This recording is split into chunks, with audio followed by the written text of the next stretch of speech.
Okay, तो देखो अभी एक नया चैप्टर बताता हूं मैं तुम लोगों के साथ, और नाम है उस चैप्टर का ईएमआई, यानी कि इलेक्ट्रोमैग्नेटिक इंडक्शन। ठीक है, तो इलेक्ट्रोमैग्नेटिक इंडक्शन का मतलब हो, सिंपल भाषा में अगर मैं बताऊं, so it is generation of EMF by using magnetism. Magnetism को आप लोग रिलेट कर लीजिए मैग्नेटिक फील्ड के साथ। ठीक है, क्या होता है कि मान के चलो कि यार अगर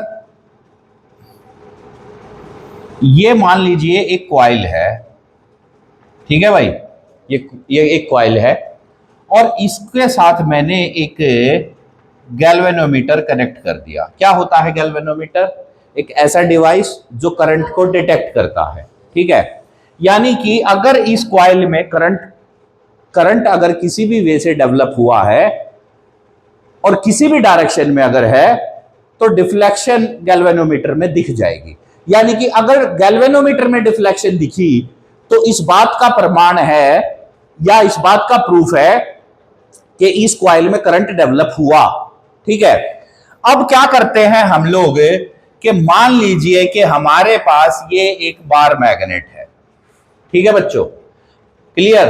अब आपको पता है कि यार मैंने आपको बार मैग्नेट की मैग्नेटिक फील्ड बना के दिखाई थी। कैसे बनाई थी? यू करके थी। ठीक है, क्लियर? तो अगर आप ऐसे गोले पूरे ना बनाओ, लेकिन तो आप ऐसी लाइनें तो बना सकते हो ना।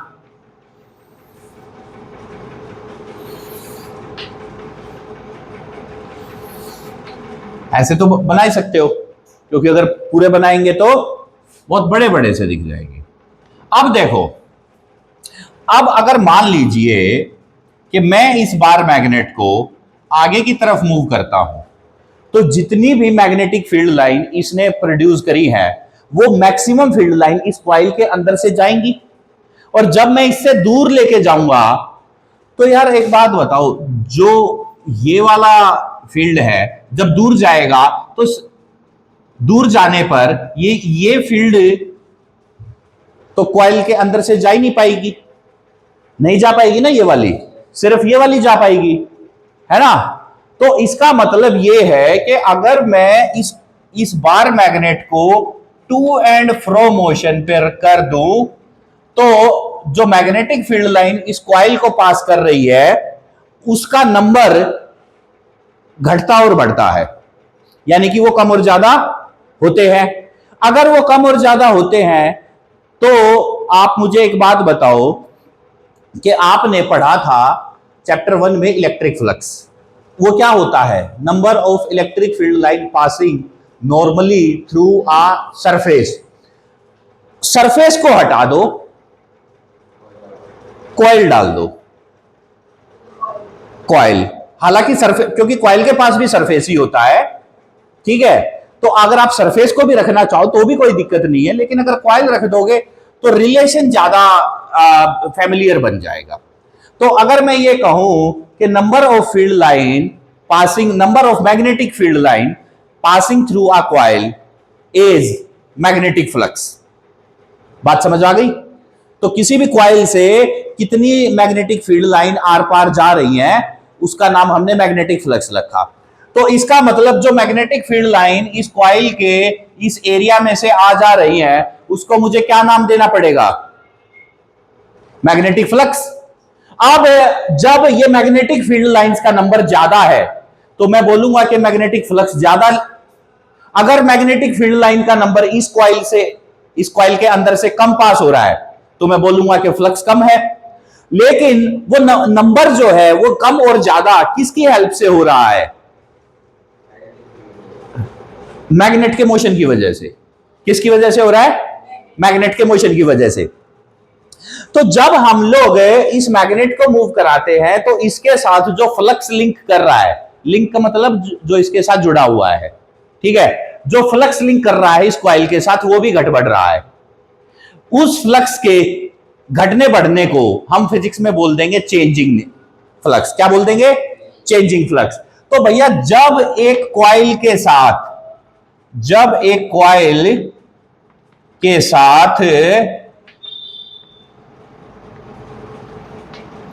चेंजिंग फ्लक्स लिंक करे तो कॉइल में ईएमएफ डेवलप हो जाती है।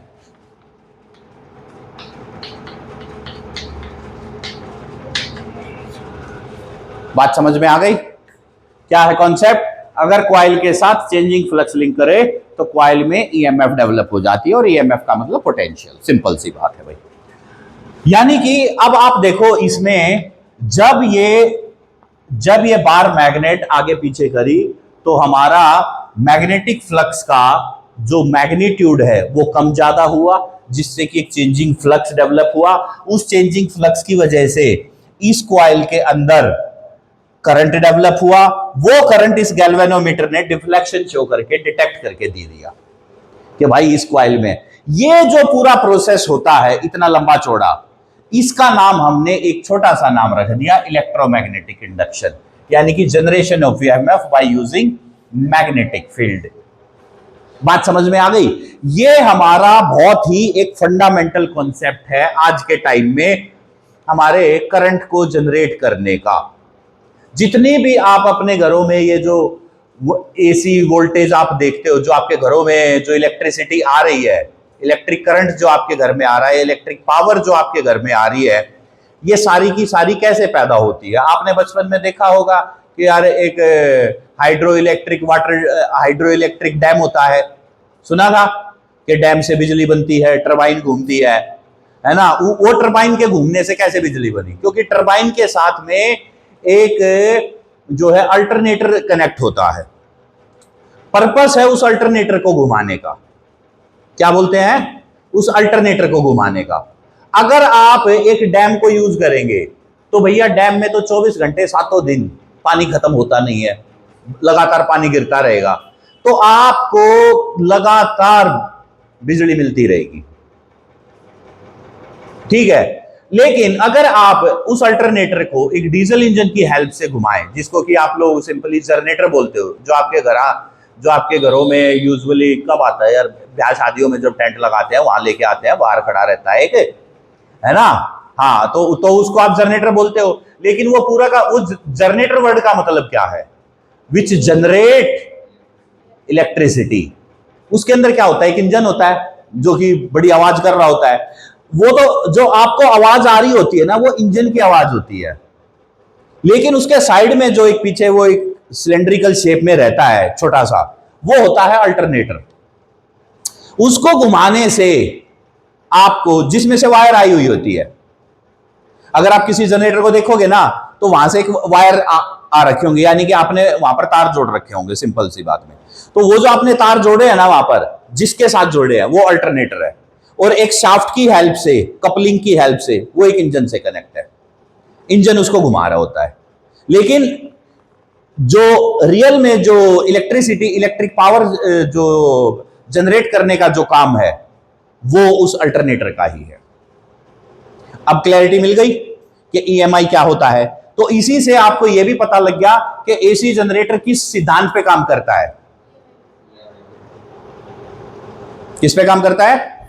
ईएमआई के ऊपर। AC generator work on the principle of electromagnetic induction. बात समझ में आ गई?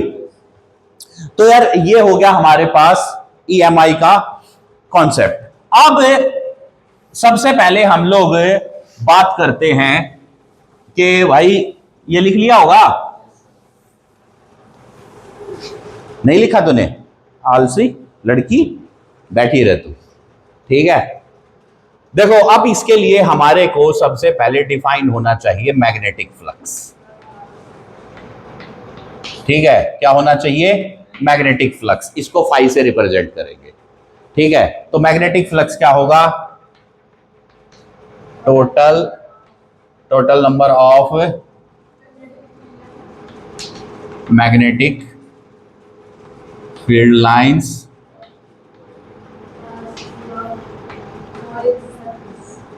passing normally through a coil। ठीक है, तो अब जैसे ये कॉइल है, इसका एरिया वेक्टर इधर है, ठीक है, और मैग्नेटिक फील्ड लाइन मान लीजिए ऐसे जा रही है। ओके भाई, हर कॉइल का एरिया वेक्टर होता है, अब बार बार तो बताने की आवश्यकता है नहीं एरिया वेक्टर क्या होता है, ठीक है ना, और ना मैं बताऊंगा तुम लोगों को, अगर फंस गए तो पिटोगे, यंत्र चल जाएगा हमारा। ठीक है, तो अब आप देखो भाई, मैग्नेटिक फील्ड लाइन और एरिया वेक्टर दोनों ही वेक्टर क्वांटिटी हैं और दोनों के बीच में एंगल थीटा है। तो अब मैं इसको थोड़ा सा साइड में बना लेता हूं, इधर बना लेता हूं मैं। तो मान लीजिए कि यार एरिया वेक्टर ऐसे है और यहां पर हो गई मैग्नेटिक फील्ड लाइन।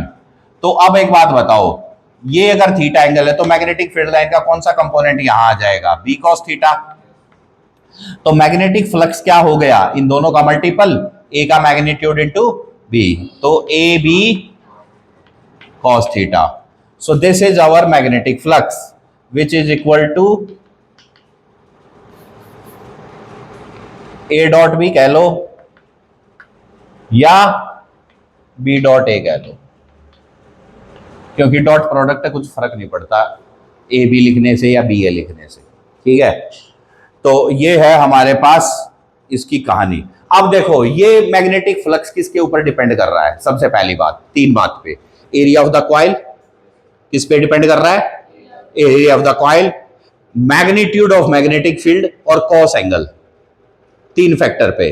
तो हाँ, इंटरप्रिटेशन याद रखो बेटा, एक बात याद रख लो कि जो आपका फॉर्मूला है उसके अंदर जितनी क्वांटिटी है, हाँ बिल्कुल, तो अगर आपसे पूछा जाए कि फ्लक्स किसके ऊपर डिपेंड करता है, हाँ, तो फॉर्मूले के ऊपर अब रिप्रेजेंट करो ना यहां से कि flux depend on,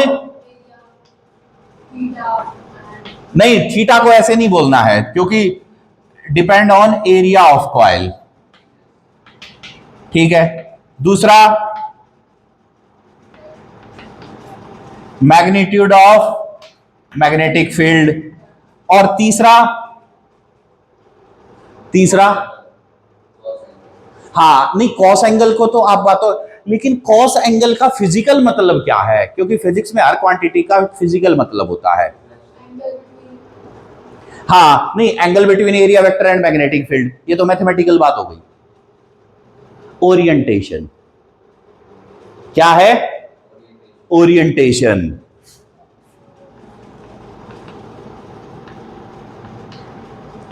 orientation between magnetic field vector and area vector.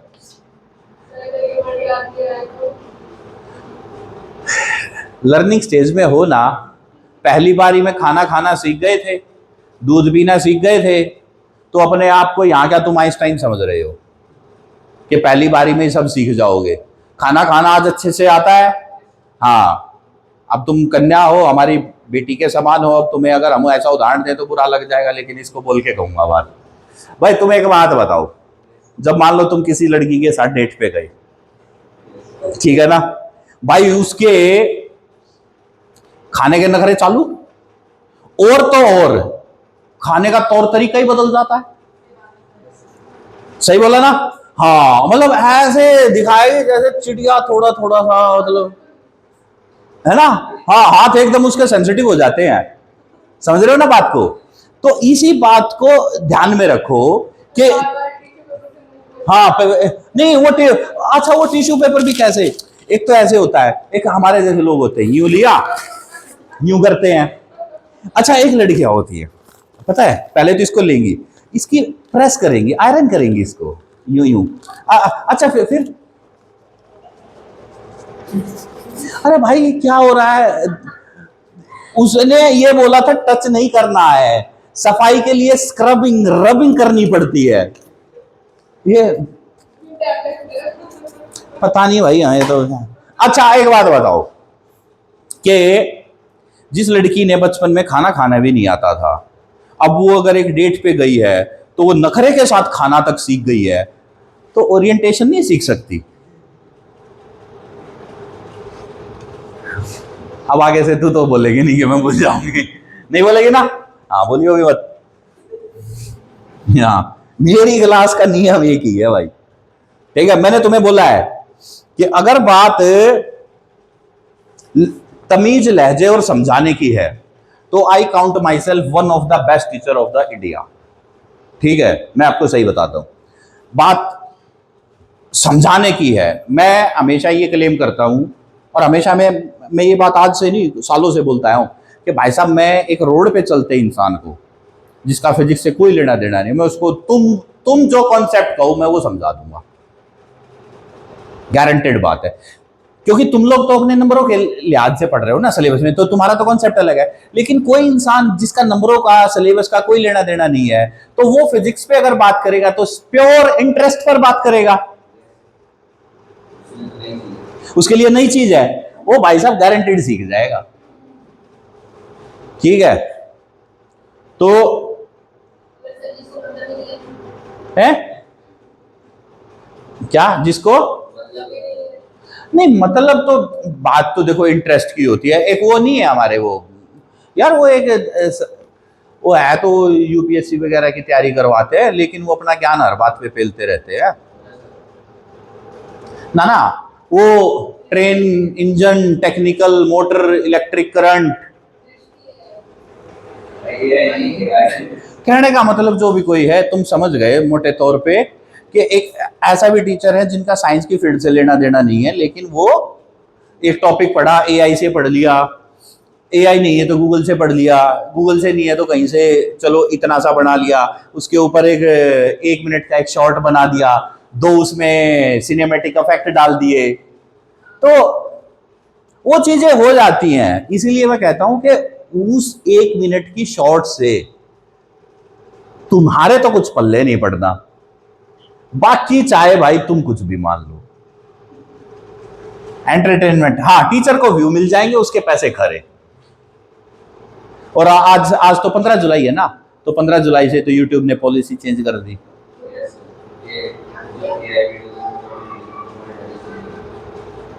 तो अपन तो एआई पहले से ही इस्तेमाल नहीं करते, ठीक है? और करे भी कहां से, आती नहीं, सच बात है भाई।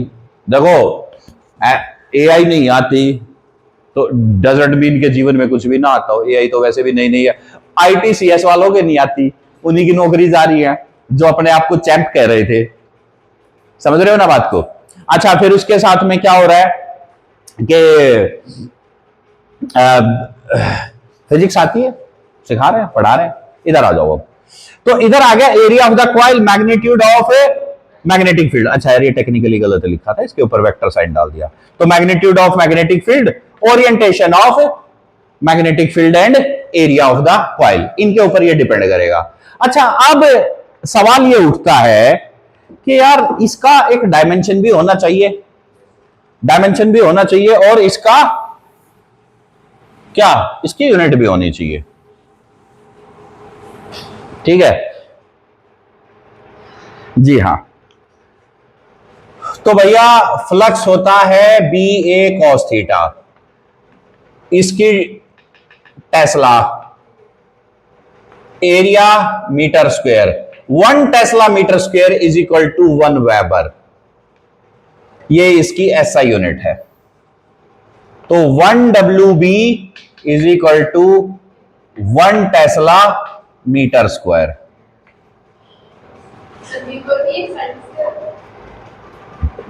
हाँ ठीक है, तो अब 1 वेबर फ्लक्स कितना होगा, जब 1 यूनिट एरिया की कॉइल के साथ 1 टेस्ला मैग्नेटिक फील्ड अगर लिंक कर गई तो हाँ वेबर, WEB है ना, तो वेब पढ़ेंगे ना इसको, तो वेबर, ठीक है? हाँ, तो ये हो गया हमारे पास इसके रिलेशनशिप के लेकर के बात, ठीक है भाई? अब देखो बच्चों, phi is equal to BA ले लेता हूं मैं। अब सुनो, तो अगर मान लीजिए कि मुझसे यहां से flux is equal to B into A हो गया। अगर आपको इसका डायमेंशन निकालना पड़ जाए तो कैसे निकालोगे?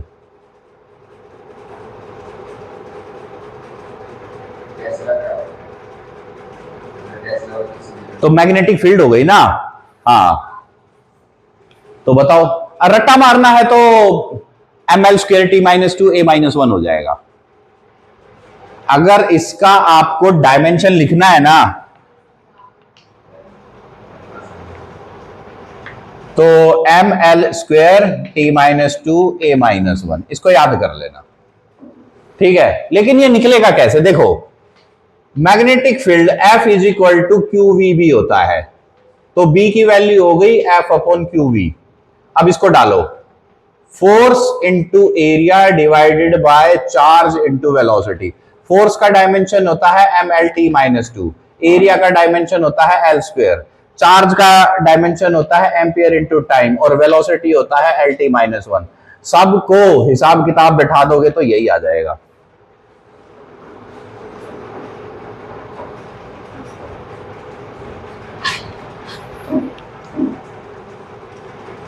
देख, सुन, t और t-1 उड़ गए। अच्छा, a ऊपर गया तो m, अच्छा ये ऊपर गया l-1, l-1 और l ये दोनों उड़ गए, तो m l²t-2a-1। ठीक है, तो ये हो गया किसको लेकर के? फ्लक्स को लेकर के। अच्छा, ये फ्लक्स अब कहां मैक्सिमम होगा, कब मिनिमम होगा, कब नेगेटिव होगा? देखो बच्चों, अगर थीटा की वैल्यू 0 है, थीटा इज 0, तो थीटा 0 का मतलब cos 0 1, और cos 0 1 तो बच्चों फ्लक्स मैक्सिमम। लेकिन ये थीटा 0, इसका फिजिकल मतलब समझो। देखो, फिजिक्स की हर क्वांटिटी का फिजिकल मतलब समझना शुरू कर दो अब। Do not interpret mathematical language, क्योंकि आप लोगों का मैथ्स बेसिक बहुत कमजोर है भैया। ज्योमेट्री के मतलब आपको नहीं पता। 8वीं 9वीं छठी से 7वीं 8वीं 9वीं 10वीं का जो गणित आप लोगों को सिर्फ एक्सरसाइज रटवा रटवा के यहां भेज दिए गए हो, उसका नतीजा ये है कि आप मैथमेटिक्स की भाषा, मैंने आपको एक पिछली कुछ क्लासों पहले बताया था कि math is a language, it is not a headache. वो सर में दर्द नहीं है।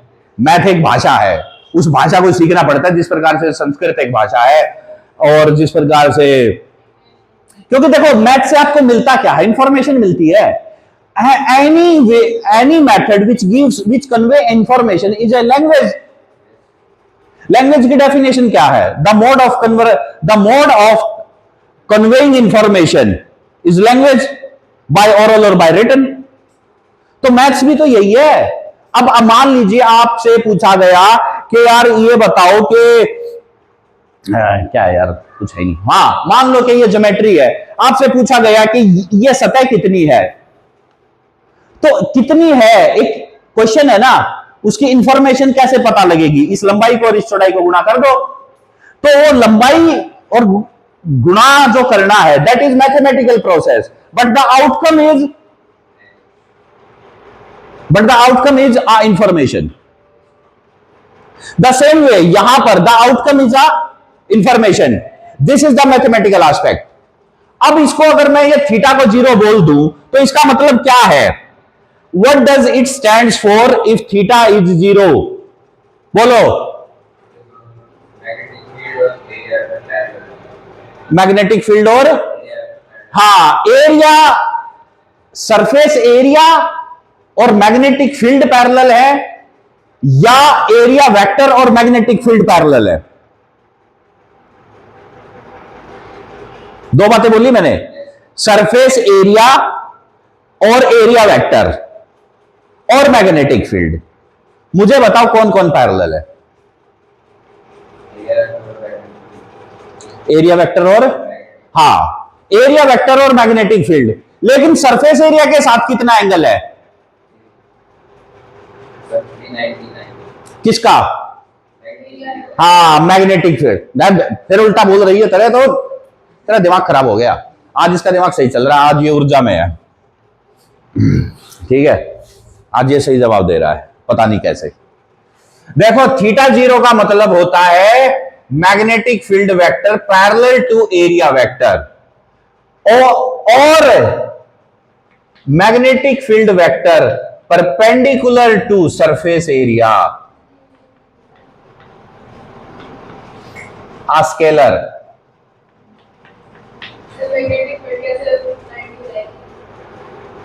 हाँ मुझे पता है तू ऐसे सवाल करेगी।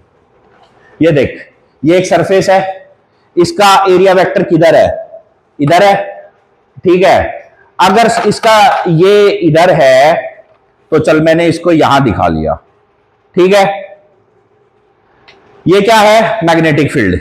ये क्या है, मैग्नेटिक फील्ड। अब सुनो, ये क्या है, सरफेस एरिया। इसका एरिया वेक्टर ये है, यानी कि मैं अब डायरेक्शन की, इसकी डायरेक्शन की बात कर रहा हूं, इस सतह की डायरेक्शन की बात कर रहा हूं, यहां पर इधर है। तो अब मेरा जीरो एंगल किस किस के बीच में हुआ, यानी कि एरिया वेक्टर मतलब कि इस सतह की डायरेक्शन, इस सरफेस की डायरेक्शन और मैग्नेटिक फील्ड की डायरेक्शन, उन दोनों के बीच का एंगल जीरो है। लेकिन अब मैंने एरिया वेक्टर हटा दिया, तो अब मेरा मैग्नेटिक फील्ड सरफेस के तो परपेंडिकुलर है ना, because there is no direction involve. तो जब डायरेक्शन खत्म हो जाती है तो क्वांटिटी कैसी होती है, स्केलर। तो ये मैंने लिखा है कि magnetic field perpendicular to surface area, तो भी थीटा जीरो होगा। क्योंकि न्यूमेरिकल में क्वेश्चंस में आपको इस भाषा में फंसा लेते हैं कई बार, कि अगर आपको एरिया वेक्टर दे दिया, सुन लो मेरी बात, अगर आपको एरिया वेक्टर दे दिया तो व्हाट डज इट मीन, हाँ हाँ, तो थीटा जीरो है।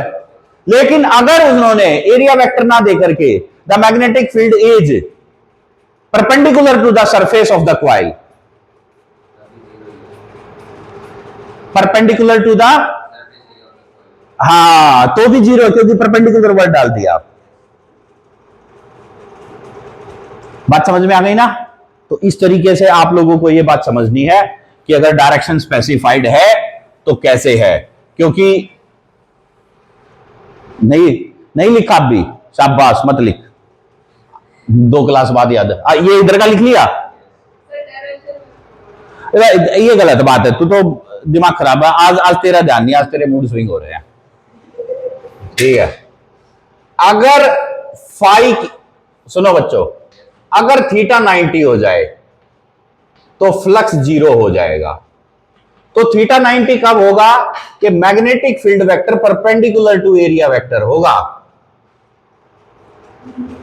Magnetic field vector perpendicular to area vector होगा। कैसे होगा, कि अगर ये सरफेस है, ये इसका एरिया वेक्टर है, तो अब मैग्नेटिक फील्ड ऐसे है। अब इस बात को मैं दूसरी भाषा में भी तो ये कह सकता हूं ना, the magnetic field lines are along the surface. अगर मैंने अलोंग द सरफेस वर्ड बोल दिया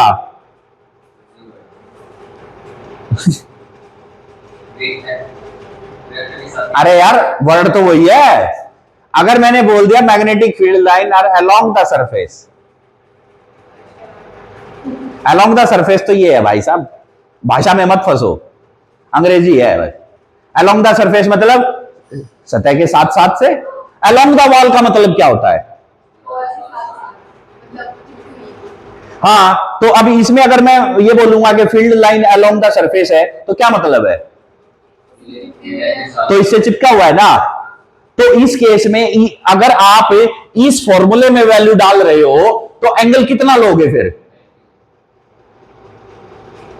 क्योंकि ये एंगल तो इन दोनों की डायरेक्शन को के बीच का है। तो एरिया वेक्टर के साथ इस सरफेस की डायरेक्शन के लिए तो ये एंगल 90 ही है ना। अब समझ आ गया, वो पिछले वाला भी अब रिलेट हो गया, समझे ना बात को। तो magnetic field perpendicular to area vector, और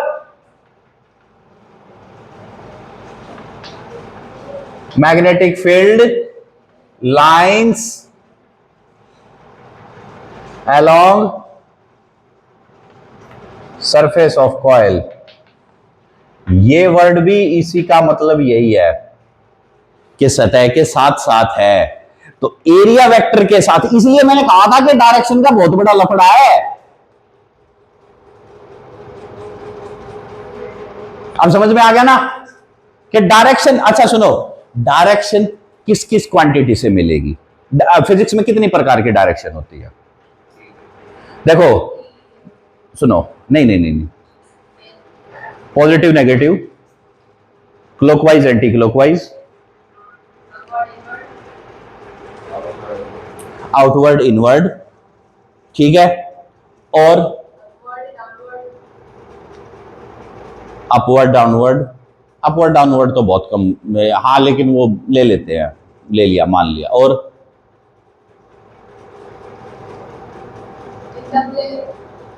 वो तो बता दिया ना, inside the plane, outward, outside the plane. और बोलो,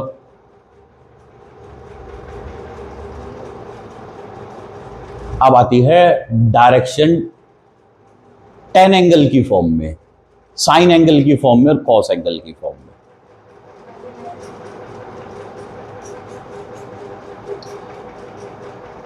वर्क की क्वांटिटी थी, उसका फॉर्मूला क्या होता है? Force into displacement, mathematical formula F S cos theta. तो फोर्स और डिस्प्लेसमेंट के बीच में जो डायरेक्शन है वो कौन बता रहा है?